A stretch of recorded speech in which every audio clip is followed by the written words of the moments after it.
Hi friends, welcome to my channel. ಎಲ್ಲರೂ ಹೇಗಿದ್ದೀರಾ? ಚೆನ್ನಾಗಿದ್ದೀರಾ ಅಂತ ಭಾವಿಸ್ತೀನಿ. ನಾನು ಕೂಡ ಚೆನ್ನಾಗಿದ್ದೀನಿ. ಇನ್ನು ಇವತ್ತು ಬಂದು ಶನಿವಾರ. ಇನ್ನು ಶನಿವಾರದ ವ್ಲಾಗ್ ನಿಮ್ಮ ಹತ್ರ ಶೇರ್ ಮಾಡ್ಕೊಳ್ತಾ ಇದ್ದೀನಿ. ರಾತ್ರಿ ಎಲ್ಲ ಕಡ್ಲಕ್ಕೆ ಎಲ್ಲ ಸುಳಿದಿಟ್ಟಿದ್ವಲ್ವ, ಅವೆಲ್ಲ ಚಿಕ್ಕಮ್ಮ ಇವಾಗ ಕ್ಲೀನ್ ಮಾಡ್ತಾ ಇದ್ದಾರೆ. ಆ ಸಿಪ್ಪೆ ಹಂಗೆ ಬಿಟ್ಟಿದ್ವಿ, ಡಿವೈಡ್ ಮಾಡಿರಲಿಲ್ಲ. ಇನ್ನು ಜಾಸ್ತಿ ಸುಳಿದಿದ್ವಲ್ವ, ಅದಕ್ಕೆ ಇನ್ನು ಬೀಜ ಬೇರೆ ಮತ್ತು ಸಿಪ್ಪೆ ಬೇರೆ ಡಿವೈಡ್ ಮಾಡ್ಕೊಂಡು ಸುಳಿಯೋಕ್ಕಾಗಲಿಲ್ಲ. ಎಲ್ಲ ಒಟ್ಟಿಗೆನೇ ಸುಲಿದ್ವಿ. ಅದಕ್ಕೆ ಇವಾಗ ಎಲ್ಲ ಕ್ಲೀನ್ ಮಾಡ್ತಾ ಇದ್ದಾರೆ. ಚಿಕ್ಕಮ್ಮ ಬಂದು ಇವತ್ತು ಕೆಲ್ಸಕ್ಕೆ ಹೋಗ್ತಾ ಇದ್ದಾರೆ. ಕೆಲ್ಸಕ್ಕೆ ಅಂದರೆ ರೋಜರ್ ಹೊಲದಕ್ಕೆ ಹೋಗ್ತಾ ಇದ್ದಾರೆ, ಕಳೆ ತೆಗಿಯೋದಕ್ಕೆ. ಇನ್ನು ನಾವು ಕೂಡ ಇವತ್ತು ಊರಿಗೆ ಹೊರಟ್ವಿ ಶನಿವಾರ. ಇನ್ನು ಸ್ವಲ್ಪ ಬೇಗ ಎದ್ಬಿಟ್ಟು ಮನೆ ಕೆಲಸ ಎಲ್ಲ ಮುಗಿಸಿ ಎಲ್ಲ ಕ್ಲೀನ್ ಮಾಡಿದೆ ಮನೆಯೆಲ್ಲ ಸ್ವಲ್ಪ. ಯಾಕೆಂದರೆ ಬರೋದಕ್ಕೆ ಸ್ವಲ್ಪ ಲೇಟ್ ಆಗುತ್ತೆ, ಬರೋಷ್ಟರೊಳಗೆ ನೋಡೋದಕ್ಕಾಗೋದಿಲ್ಲ ಮನೆ.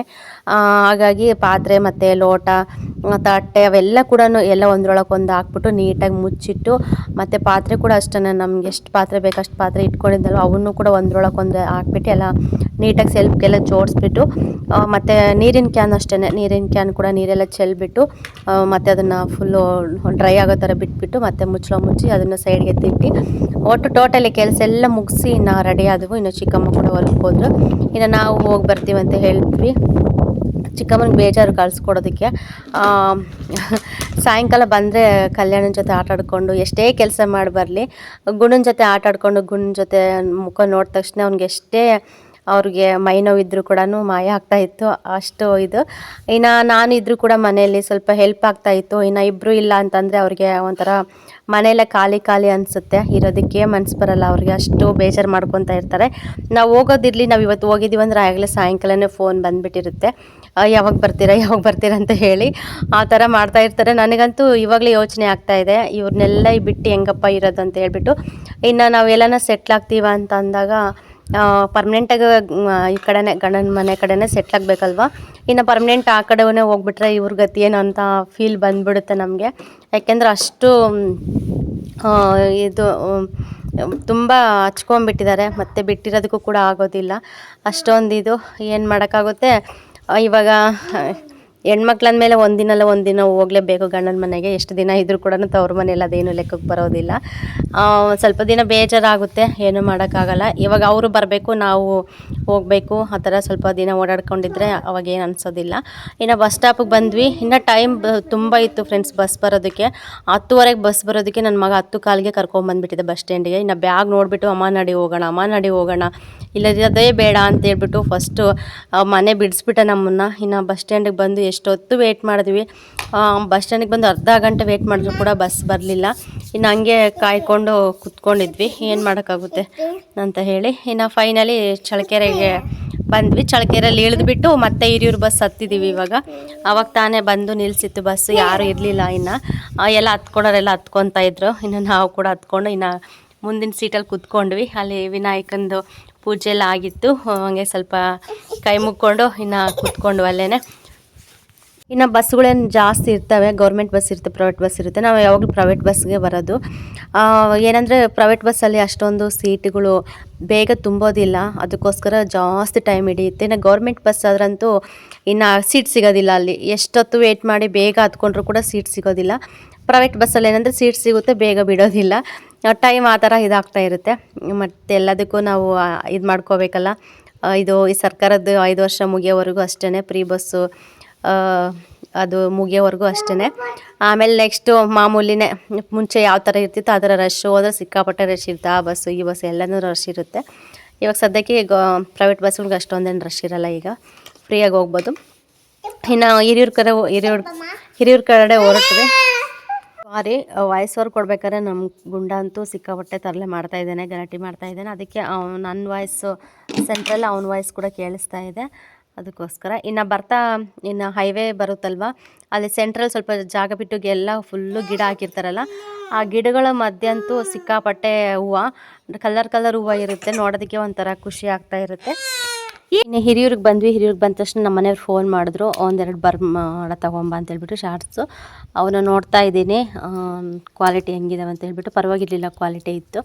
ಯಾವಾಗಲೂ ತೊಗೊಂಡ್ರೆ ಮಾಮೂಲಿ ರೇಟೇ ಹಾಕ್ತಾರೆ, 100 ರೂಪಾಯಿಗೊಂದು ಬರ್ಮಾಡ. ಹಾಗೆ ಕಲ್ಯಾಣನಿಗೂ ಕೂಡ ಸ್ವೆಟ್ರ್ ಇರಲಿಲ್ಲ, ಅವನು ಚಳ್ಳಕೆರೆಯಲ್ಲೇ ಸುಮ್ಮನೆ ನನ್ನನ್ನು ತಲೆ ತಿಂದುಬಿಟ್ಟ, ನಂಗೆ ಸ್ವೆಟ್ರ್ ಕೊಡಿಸು, ಇಲ್ಲೇ ಕೊಡಿಸು ಅಂತೇಳ್ಬಿಟ್ಟು. ಒಂದು ಅಂಗಡಿಗೆ ಹೋದ್ವಿ, ಅಲ್ಲಿ ಅಷ್ಟೊಂದೇನು ಯಾಕೋ ಸರಿ ಇರಲಿಲ್ಲ ಈ ಥರದವು, ಬೇರೆ ಥರ ಇದ್ವು ಅವು, ಮಕ್ಕಳಿಗೆ ಸರಿ ಹೋಗ್ತಾ ಇರಲಿಲ್ಲ ಹಾಕೋದಕ್ಕೆ.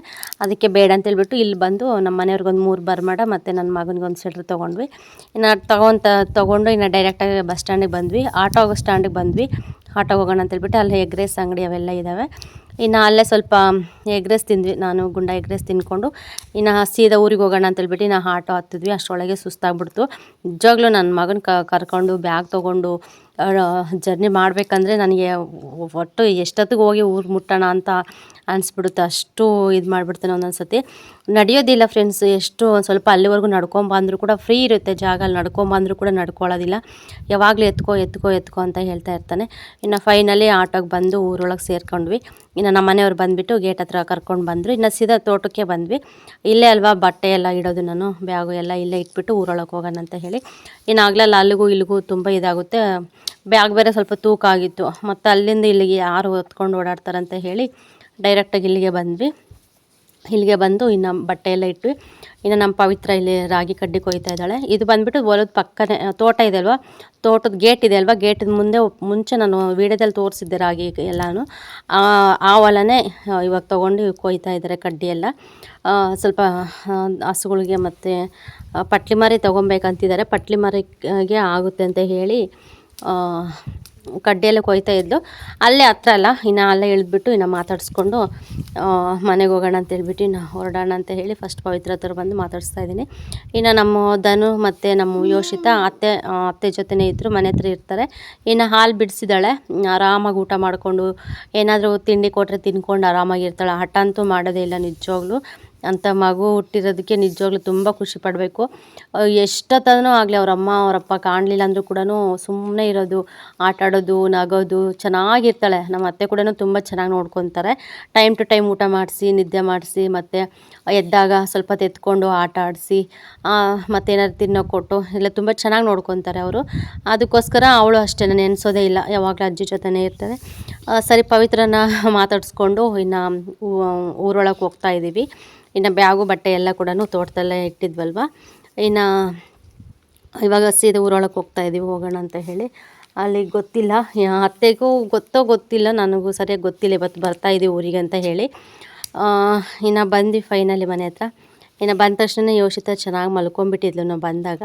ಇನ್ನು ಅತ್ತೆನ ಎಲ್ಲರನ್ನೂ ಮಾತಾಡಿಸಿ ಸ್ವಲ್ಪ ಹೊತ್ತು ಆದಮೇಲೆ ಮತ್ತೆ ಎದ್ಬಿಟ್ಟು ಪಿಳಿ ಕಣ್ಣು ಬಿಡ್ತಾ ಇದ್ಲು. ತುಂಬ ದಿನ ಆಯಿತು, 1-2 ತಿಂಗಳು ಆಯ್ತು ಅನಿಸುತ್ತೆ ಯೋಷಿತಾನ ಮಿಸ್ ಮಾಡ್ಕೊಂಡಿದ್ದೆ. ಅವಳು ಬೇಗ ನೋಡಿಬಿಟ್ಟು ಯಾರು ಅಂತ ಹಿಂಗೇ ನೋಡ್ತಾ ಇದ್ಲು. ಯಾರಪ್ಪ ಇವರು ಅಂತ ಹೇಳ್ಬಿಟ್ಟು. ಇನ್ನು ನಮ್ಮ ಧನು ಮತ್ತು ನಮ್ಮ ಗುಂಡ ಅಂತೂ ಗೊತ್ತಲ್ವಾ, ಚೆನ್ನಾಗೇ ಗೊತ್ತಿರುತ್ತೆ. ಸ್ವಲ್ಪ ಆಗಲೇ ಬುದ್ಧಿ ಬಂದಿದೆ ಮಕ್ಕಳಿಗೆ. ಅಣ್ಣ ತಮ್ಮ ಅನ್ನೋದು ಅವ್ರಿಗೆ ಗೊತ್ತಿರುತ್ತೆ. ಅವನ್ನ ಬಂದ ತಕ್ಷಣವೇ ಆಟಾಡು. ಇನ್ನು ಆ ರೋಡ್ ತುಂಬ ಓಡೋದು, ಸಖತ್ತು ತರಲೆ ಮಾಡೋದು ಎಲ್ಲ ಇದೇ ಥರನೇ ಇರ್ತಾಯಿತ್ತು. ಇನ್ನು ಅತ್ತೆ ಕೂಡ ನಾವು ಸಂಜೆ ಆಗಿತ್ತಾಗಲೇ ಒಂದು 5 ಕಾಲ ಆಗಿತ್ತು ಅನಿಸುತ್ತೆ ಮನೆಗೆ ಹೋಗೋಷ್ಟಕ್ಕೆ. ಇನ್ನು ಅಷ್ಟರೊಳಗೆ ಇನ್ನು ಅಡುಗೆ ಕೂಡ ಮಾಡ್ತಾಯಿದ್ರು. ಬೆಳಗ್ಗೆ ಸಾಂಬಾರು ಇತ್ತಂತೆ, ಇನ್ನು ಅನ್ನ ಮಾಡಿಬಿಟ್ಟು ಮುದ್ದೆ ಮಾಡೋಣ ಅಂತೇಳ್ಬಿಟ್ಟು ಇನ್ನು ಮುದ್ದೆ ಕೂಡ ಇಟ್ಟಿದ್ರು. ಬಿಡಿಯತ್ತೆ ನಾನು ಮಾಡ್ತೀನಿ ಅಂತಂದೆ. ಇನ್ನು ನಮ್ಮ ಅತ್ತೆ ಇಲ್ಲ ನಾನು ಮಾಡ್ತೀನಿ, ಯೋಷಿತನ ಎತ್ಕೊ ಅಂತ ಹೇಳಿ ಇನ್ನು ಯೋಷಿತನ ಆಟಾಡಿಸ್ಕೊಂಡು ಹುಡುಗರು ನೋಡ್ಕೊಂಡಿದ್ದೆ. ನಾವು ಯಾರಾದರೂ ಮಕ್ಕಳ ಹತ್ರ ಇರಲೇಬೇಕು. ಇನ್ನು ನಮ್ಮ ಮಾವ ಇರಲಿಲ್ಲ, ಅವರೆಲ್ಲ ಊರಿಗೆ ಹೋಗಿದ್ರು ಅನಿಸುತ್ತೆ. ಅವ್ರು ಇರಲಿಲ್ಲ ನಾವು ಬಂದಾಗ. ಇನ್ನು ಇವರಿಬ್ಬರನ್ನ ಬಿಟ್ಟು ಮತ್ತು ಯೋಷಿತನ ಬಿಟ್ರಂತೂ ತುಂಬ ತರಲೆ ಮಾಡೋದು ಮತ್ತು ಬೇಳ್ಸೋದು ಆ ಥರ ಎಲ್ಲ ಮಾಡ್ತಾಯಿರ್ತಾರೆ. ಅದಕ್ಕೆ ನಾನು ಯಾರಾದರೂ ಒಬ್ರು ಇರಲೇಬೇಕು ಹುಡುಗರ ಹತ್ರ. ನಾನು 3 ಜನ ಮಕ್ಕಳನ್ನ ನೋಡ್ಕೊತಾ ಇದ್ದೆ. ಇನ್ನು ಅತ್ತೆ ಬೇಗ ಮುದ್ದೆ ಮಾಡ್ತೀನಿ, ಅನ್ನ ಸಾಂಬಾರು ಆಗಿದೆ ಅಂತ ಹೇಳಿ ಇನ್ನು ಅತ್ತೆ ಅಡುಗೆ ಕೆಲಸ ಮಾಡ್ತಾಯಿದ್ರು. ಇಲ್ಲಿ ನೋಡ್ಬೋದು ಯಾವ ಥರ ನೋಡ್ತಾ ಇದ್ದಾಳೆ ಅಂತ ಹೇಳಿ. ನೋಡ್ತಾಯಿದ್ರೆ ಬೇಜಾರು, ಇಷ್ಟು ಚಿಕ್ಕ ಮಕ್ಕಳು ಬಿಟ್ಟು ನಾವು ಬೇರೆ ಕಡೆ ಕೆಲ್ಸಕ್ಕೆ ಹೋದರೆ ಹೆಂಗಪ್ಪ ಅಂತ ಹೇಳಿಬಿಟ್ಟು. ಹಿಂಗೆ ಮನೇಲಿ ಏನಾದರೂ ಸ್ವಲ್ಪ ದೊಡ್ಡವ್ರು ಇದ್ದರೆ ಅಂತೂ ಪರವಾಗಿಲ್ಲ, ಅಜ್ಜಿ ತಾತ ಇದ್ದರೆ ನೋಡಿಕೊಂಡು ಇರ್ತಾರೆ, ನಾವು ಕೆಲಸಗಳು ಮಾಡ್ಕೋಬೋದು.